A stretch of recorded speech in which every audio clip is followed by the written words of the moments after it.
To do the synopsis of More Awesome Than Money. This is by Jim Dwyer, and this is a book that was about four boys who tried to unseat Facebook. It's a very interesting book. It's almost novel-like in the way that it's written, and so what I tried to do today in the synopsis is provide a chronology of what these kids did and what they tried to do to provide through open source networking an alternative to Facebook that provided privacy. And so if you'll look on the headline here, the header summary of the book, this book details the life of Diaspora, and that still exists today. It was an aggressive nonprofit social network, and it was created at New York University at a computer lab. And these people they're self-professed geeks. That's what they are. They code, and they tried their best to get something that would be an alternative to Facebook. And if you look at page 3, I'm not going to read these to you, but I found why he wrote this book. And so in the author's own words, he talks about what the point of Diaspora was and how challenging it was, particularly from a standpoint of getting money. And then one of the sad things about the story is that one of these kids that worked on Diaspora did commit suicide in November 2011. And he talks about the impact of that on himself as a writer of this particular book.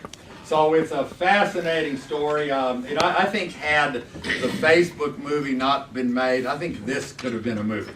It started in 2010. They had no money at all, so they raised $200,000 on Kickstarter.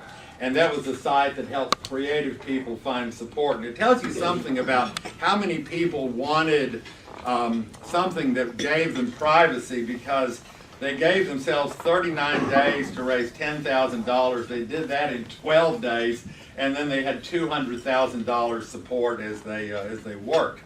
Their pitch was that privacy and connectedness did not have to be mutually exclusive.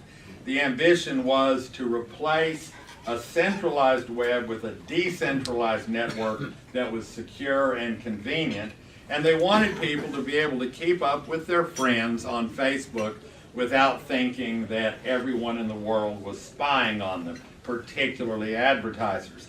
So because it was open source, they wanted to distribute the software for free, make the code open and available so that other people could build on it. Each user would have a personal server called a seed. They would create singular hubs and finally completely control the information they wanted to share. So as the time that this book was put to bed, there were still more than 1 million Diaspora accounts, and you can go find it. I went through the site and I saw all these things you could do if you want to take the time to get into it. It still exists, and it does a lot of good things. But what happened was it was taken over by a foundation. The original counsel, the lawyer who actually got this all started, Eben Moglen, he was the driver behind the foundation. It's called the Software Freedom Law Center, and it is the one that today actually operates Diaspora. So it didn't make it. It was a valiant effort and an amazing saga of how four people trying to fulfill their dream and trying to provide service to people took on a giant, a David and Goliath kind of story.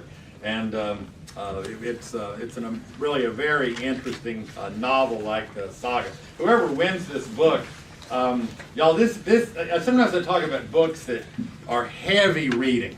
You know, I've told you all before, sometimes you get books here that you can't sit in a recliner, watch TV, pop a beer, and read the book. It's heavy reading. I think you could take this one to the pool, and I think you could have a beer, and I think you could relax and read this book, because it's novel-like in its presentation, and probably at the end of it you might feel a little sad like I did as well. But I hope you enjoyed that synopsis of More Awesome Than Money, the story about how they tried to take on Facebook.